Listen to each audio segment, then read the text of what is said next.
luto guys, oh. Slice bread. Yan, nakangloto yan guys. Yan guys.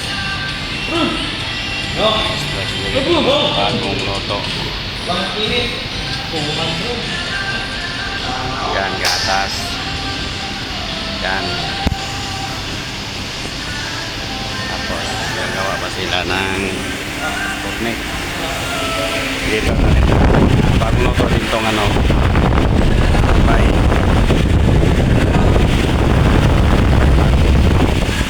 Tapos, mayroon pa dito guys.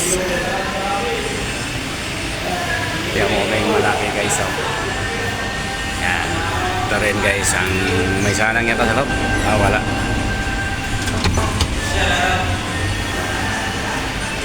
Yan naman ang mga ano, mainit pa guys, oh. Electric pan, dami ng mga tinapay guys.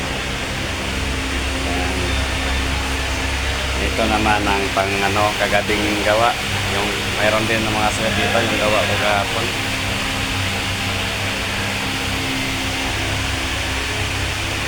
Pa-deliver yung mamaya. Yan, mga castile. Yan, body, Chinese pie. Gano'n. Parang may init na lang.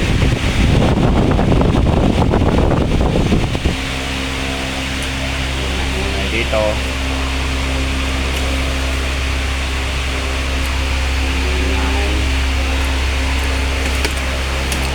Ito kung alam niyo itong tinapay, pag-comment lang dyan sa baba. Tapos may star bread na may asukal sa taas.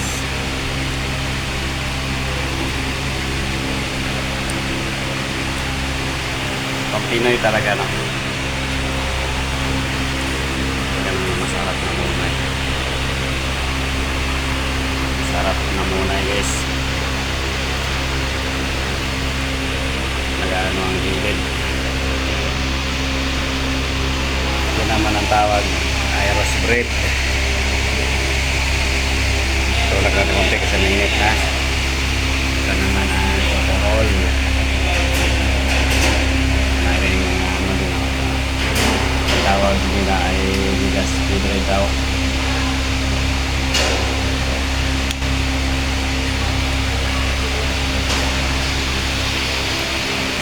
Dito. Ito naman ay custard. Full body.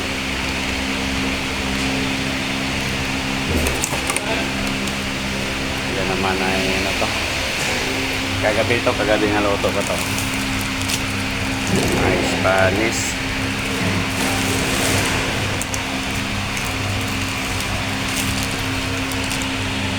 Ya, onion.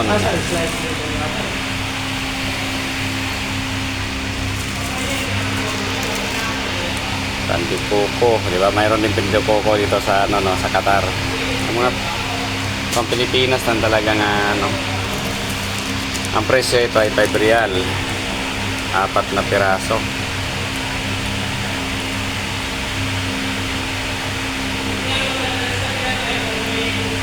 Real, 4 na piraso.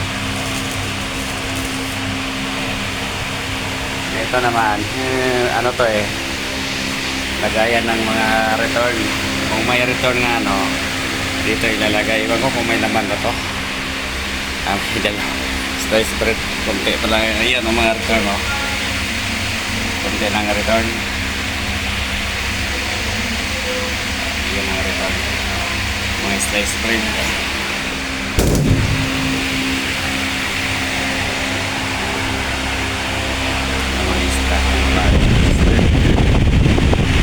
Ito naman ang cheese bread pala. Ito pa naman sa cheese bread guys.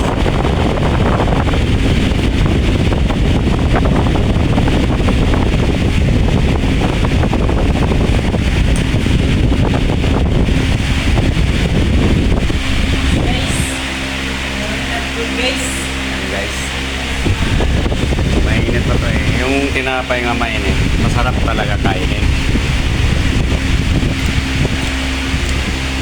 Ano, 4 na piraso, 7 real.